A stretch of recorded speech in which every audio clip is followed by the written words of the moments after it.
నమస్తే రమగారు. నమస్తే జయ. రమగారు, ఇల్లు అయినా ఆఫీస్ అయినా వేరే ఏదైనా ఒక ప్లేస్ కొన్ని రోజులు ఉంటాం. ఉన్న తర్వాత ఏదో ఒక సమస్య వస్తూనే ఉంటుంది కదా. అలా సమస్య వచ్చినప్పుడు ఇంట్లో ఏదైనా దోషం ఉందా, లేకుంటే నిర్మాణంలో ఏదైనా దోషం ఉందా, ఎక్కడో ఏదో తప్పు జరుగుతుంది, దీనివల్లే మన జీవితాలు ఇలా జరుగుతున్నాయి అనే ఆలోచన వస్తూ ఉంటుందండి. దాన్ని మార్చుకునే ప్రయత్నంలో భాగంగా ఎవరినో సంప్రదిస్తారు, వారు ఒక ఐడియా చెప్తారు, దాన్ని సరి చేసుకుంటాం. కొన్ని రోజులు పోయినాక ఇంకొక సమస్య వస్తుంది. ఈయన సరిగ్గా చెప్పలేదు అనే ఒక భావన వచ్చి ఇంకొకరిని తీసుకురావటం. ఫర్ ఎగ్జాంపుల్ వాస్తు అనుకుందాం, వాస్తు దోషం ఉందనిపిస్తుంది. వాస్తు కన్సల్టెంట్ని మనం మాట్లాడతాము, వారు వస్తారు, దీన్ని ఇటు మార్చండి అటు మార్చండి, శాస్త్రం ప్రకారం చెప్తారు, అయిపోతుంది. మళ్ళీ 4 రోజుల తర్వాత ఏదన్నా ఇంకొక సమస్య వచ్చిందనుకోండి, ఇది తప్పేమో అని ఇంకొకరిని పిలవటం, వారు ఇంకొకటి చెప్పటం, ఇది రిపీట్ అవుతూ ఉంటుంది రమ్మగారు. చాలా చోట్ల గమనిస్తాం, ఇల్లు కానీ ఆఫీసులు కానీ ఇలాంటివి ఎక్కువగా చేస్తూ ఉంటాం. అంటే మన వైపు నుంచి ఆలోచించకుండా మన ప్రయత్న లోపం ఎక్కడుంది అనే ఆలోచన ఉంటే బాగుంటుంది. అలా కాకుండా మనుషుల్ని మార్చుకుంటూ ఉంటే అది ఎంతవరకు మనం ముందుకు తీసుకెళ్ళగలుగుతాం?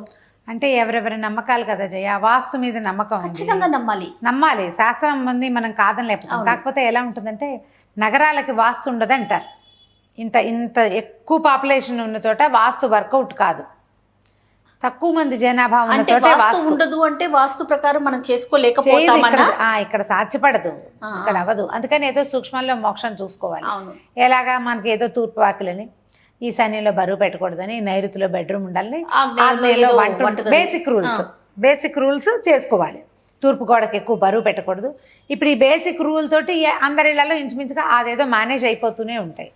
కాకపోతే మనకి ఏదైనా వ్యాపారంలో ఇబ్బంది వచ్చినా, ఏదొచ్చినా దానికి వాస్తే కారణం అని భావించామనుకో. పోని ఫస్ట్ టైం ఏదో సెట్ చేసుకున్నాం, వాస్తు వాళ్ళు చెప్పారు.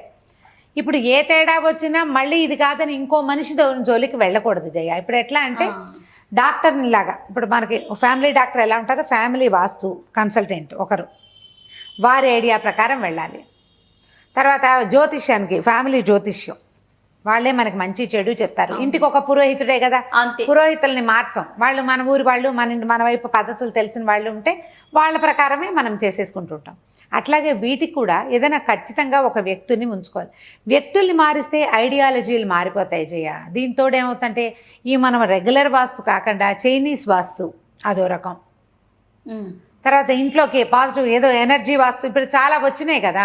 ఈ వచ్చిన వాటిల్లో వీళ్ళు ఒకటి చెప్పి వాళ్ళు ఒకటి చెప్పి వాళ్ళు ఇంకోటి చేసి వీళ్ళు ఎన్ని చేసుకుంటాం. అది కొంతమంది ఏమో నీళ్ళు పెట్టండి, దాంట్లో చేపలు ఉండాలి, ఇదో సిద్ధాంతం బాగుంది. చేపలు సిద్ధాంతం, చైనా వాళ్ళ బొమ్మలు, లాఫింగ్ బుద్ధ ఉండాలి, ఇక్కడ చెట్టు ఉండాలి, వెదురు మొక్కలు ఉండాలి, ఇవన్నీ బాగానే ఉన్నాయి. ఇది ఒక రకం అనుకుందాం, పోనీ అలా వెళ్తారు. ఇప్పుడు చేపలు ఉండకూడదు కొన్ని చోట్ల సిద్ధాంతం. చేపలు ఎలా పెట్టుకుంటాం? చేపలు తినం మనం. చేపలు ఆహార పదార్థం కదా. అవును. దాన్ని ఇలా పెట్టుకుంటే ఎట్లా అనేవాళ్ళు ఒకళ్ళు కొంతమంది కనిపిస్తారు. వాళ్ళెవరు అదేదో దేశంలో ఉండేటువంటి వాళ్ళని మనం ఎందుకు పెట్టుకోవాలి, మనం ఇంకోటి పెట్టుకోవాలి, మన దేవుళ్ళని పెట్టుకోవాలి కదా అంటారు ఇంకో సిద్ధాంతి గారు. ఇప్పుడు ఈ ఇన్ని రకాల సిద్ధాంతాలని కలగలుపుగా చేసి మనం కన్ఫ్యూజ్ అయ్యే బదులు ఏదో ఒకటే సిద్ధాంతం, ఒకటే విధానం, అది ఎంతలా డిస్టర్బ్ అవుతారంటే రమ్మగారు, ఆరోగ్యాలు కూడా క్షీణించిపోతాయి. దిగులు పడిపోతారు, అసలు మాటల్లో చెప్పలేనంత దిగుల్లోకి వెళ్ళిపోతారు. మామూలుగా మనకేం చెప్తారంటే తూర్పు ముఖపు ఇల్లు గాలి వెలుతురు వచ్చేలాగా, గాలి వచ్చే వైపుకి క్రాస్ వెంటిలేషన్ ఉండాలి. ఇవన్నీ ఉంటే పాజిటివ్ ఎనర్జీ ఉంటుంది. దేవుడికి ఏదో పెట్టుకుంటాము, అదొక ప్రత్యేకమైన ప్లేసు. రాగానే మన చెప్పులు ఆ దేవుడి వైపుకి విప్పకుండా అట్లా కొంచెం మన సెంటిమెంటల్గా వర్కౌట్ అయ్యేలాగా చిన్న చిన్న ప్లాన్లు మనమే చేసుకుని పెట్టుకుంటే మనకి ఇంకా భయాలు ఉండవు. ప్రధానమైనది ఏంటంటే వాస్తు శాస్త్రం సంగతి పక్కన పెడితే భయం వేసేస్తుంటుంది. వీళ్ళు ఒకళ్ళు చెప్తారు, వాళ్ళు ఒకటి చెప్తారు, ఏటికొకళ్ళు కోటికొకళ్ళు లాగుతారు. మీరు అన్నట్లుగా మనుషుల్ని మార్చకూడదు. ఒకరిని నమ్మితే సరే ఏదో చిన్న లోపం ఉంది, ఆయన సరి చేశారు, మళ్ళీ ఏదో ఇబ్బంది వచ్చింది, ఆయన్నే కలిస్తే ఏమైనా మార్పు వస్తుంది. రకరకాల మనుషుల్ని మార్చేసరికి వాళ్ళ ఐడియా అంతా మారుతుంది. ఎందుకంటే ఈ వీటిలలో కూడా కొంచెం సిద్ధాంతాలు తేడా ఉన్నాయి. వాళ్ళు కూడా తమ అనుభవాలను బట్టి, ప్రతి వాళ్ళు ఒకళ్ళని అంటాం కాదు, వాళ్ళు తమ అనుభవాన్ని బట్టి వాళ్ళ ఐడియాస్ మార్చుకుంటారు. అది నీకు వర్కౌట్ అవ్వచ్చు, కాకపోవచ్చు. వ్యక్తుల్ని మార్చకూడదు. శాస్త్రం ఎప్పుడు కరెక్ట్గానే చెప్తుంది. ఇది పూర్తిగా దిక్కులు సజావుగా ఉండే ఇళ్ళు, గాలి వెలుతురు వచ్చే ఇళ్ళు, ఈ 8 దిక్కులను ఏం చేయాలి అనేది ఒక ఫండమెంటల్ రూల్స్ ఉన్నాయి. ఆ రూల్ ప్రకారం ఫాలో అవ్వండి, అందుకంటే వెళ్ళిపోబోకండి. ఓకే, ఇక్కడ బాత్రూమ్ ఉండకూడదు ఒక లెక్క, అంతే, అది పెట్టద్దు. ఇక్కడ వంటిల్లు ఉండకూడదు, అది అక్కడ పెట్టకు. ఎక్కడ వంటిల్లు ఉండాలో అక్కడ వంటిల్లు, ఎక్కడ దేవుడి గది ఉండాలో అక్కడ దేవుడి గది కాదు. మన జీవితానికి ఉన్నది ఒకటే గది, ఒక్క గదే ఉంది.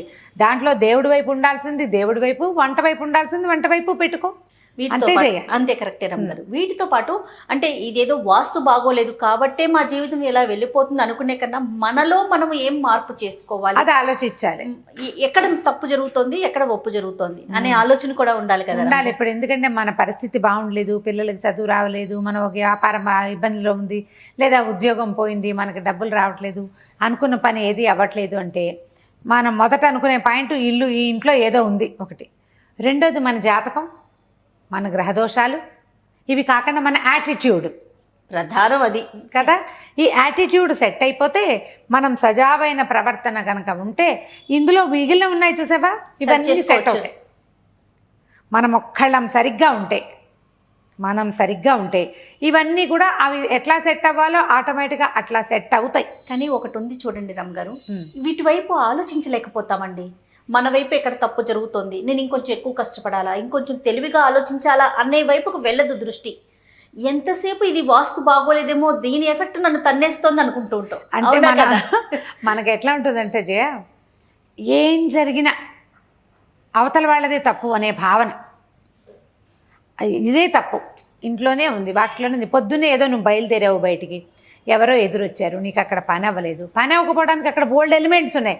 మనం ఈ ఫస్ట్ ఎలిమెంట్ మీదకి వెళ్తుంది మన బుద్ధి. అవునండి, అక్కడ పని అవ్వకపోవడానికి, రావాల్సిన వ్యక్తి రాకపోవడానికి అక్కడ వాడికి ఏదో ఇబ్బంది ఉంది. కానీ మనకి ఈ పొద్దున్నే వీడు ఎదురొచ్చినప్పుడు అనుకున్నాను నా పని అవ్వదని. అలా అనేసుకుంటే ఏమిటి, పొద్దున్నే ఎదురొచ్చిన వ్యక్తి నువ్వు ఎక్కడో కలవాల్సిన వ్యక్తి వాళ్ళ ఇంటికి వెళ్ళి వాళ్ళని చెడగొట్టగలడా? కాదు కదా. మనం ఏం చేస్తామంటే ఇలా అవతల దాని మీదకి నెట్టేసేందుకు ఒక ధోరణి మనకి. అంటే మనుషుల మీదే కాదు, వస్తువు మీద, అన్నిటి మీద తోసేస్తాం. అవును, దానికి ఒక్కోసారి మనమే కారణమైనా కూడా ఎదుటి వాళ్ళ మీదకి నెట్టేస్తూ ఉంటాం, ప్రయత్నం చేసేస్తాం. ఇది ప్రతిసారి మన పని అవ్వకపోవటానికి ఇతరత్రా కారణాలు చూసే ముందు ఈ మన పని కాకపోవడానికి మనం ఎంత కారణంగా ఉన్నాము అనేది సరిగ్గా ఆలోచిస్తే, మన పద్ధతుల్లో ఏమైనా మార్పు చేసుకోవాలా అని మనం ఆలోచించుకుంటే అప్పుడు మిగిలిన ఆటోమేటిక్గా సెట్ అవుతాయి. వాస్తు 100% శాస్త్రం ఉన్నది, జ్యోతిష్యం 100% శాస్త్రం ఉంది. దానికి ఏదో పార్వతీదేవి శాపం ఉంది, దీనికి ఇంకో కృష్ణ పరమాత్మ శాపం ఉంది. 70-80% అవుతాయి పాయింట్. 70-80% అయినా ఉన్నట్టే కదా, ఖచ్చితంగా ఉంది కదా. ఉంది కాబట్టి అత్యవసరమైనప్పుడు అవి వాడుకోండి. మిగిలిన వాటి ఎప్పుడు ముందు మిమ్మల్ని మీరు సరి చేసుకుని అప్పుడు వాటిని సరి చేయండి. పోనీ ఆ సరి చేసేటప్పుడు కూడా ఎవరో ఒక వ్యక్తిని, ఒక సిస్టమ్ని నమ్మండి. 10 రకాల వైపుకి, 10 మంది వైపుకి పరుగులు తీయద్దు. శాస్త్రం ఒకరి ముఖతః మొదలు పెట్టుకుని విని వారి ద్వారానే దీన్ని సెట్ చేసుకోవాలి. ఖచ్చితంగా అండి, ఖచ్చితంగా ఫాలో అవ్వాలి. ఇప్పుడు భయం వేస్తుంది జయ, ప్రధానమైనది ఏంటి తెలుసా, దీనివల్ల ఏమవుతుంది, మా ఇష్టం అంటావు అనేస్తాం. అదే బాగానే ఉంది, దాంతో ఏమవుతుందంటే నువ్వు అసలు నీకు సరైన తీరే ఉండదు కదా. కాదు రమ్మ గారు, ఈ ఇంట్లోకి వెళ్ళగానే కలిసి రావట్లేదు, వెళ్ళినప్పటి నుంచి ఆరోగ్యాలు క్షీణిస్తున్నాయి. వీటన్నిటికన్నా ముందు అసలు కలిసి రావట్లేదు, అంతే, ఒక్కటే మాట. అవును, అట్లా తోసేస్తూ ఉంటాం. అంటే ఇంకొక దాని మీదకి తోసేయటం మీరు అన్నట్లుగా. అదే, దీన్ని ఏం చేయాలంటే ముందు మన సంగతులు చూసుకోండి. ఫస్ట్ ఎవరినైనా నమ్మితే ఒక్కరిని నమ్మి వారు చెప్పిన విధంగా చేసుకోండి. ఏదైనా పడగొట్టి కట్టేయటం, ఊడదీసేయటము లాంటివి కాకుండా కొంచెం జాగ్రత్తగా చేసుకునే విధానాన్ని ఆలోచించుకుంటే ఇంట్లో వాళ్ళకి ఇబ్బంది ఉండదు, మీరు డబ్బు నష్టపోరు. అనవసరంగా ఇదంతా చేసినా కూడా, గోడలు పాల్గొట్టి ఇంకోటి చేసినా కూడా కుదరలేదనుకో, అప్పుడు ఎవరిని నిందిస్తాం మనం? నిందించడానికి మనకు ఒకటి ఉండాలిగా పాయింట్, దేన్ని నిందిస్తాం?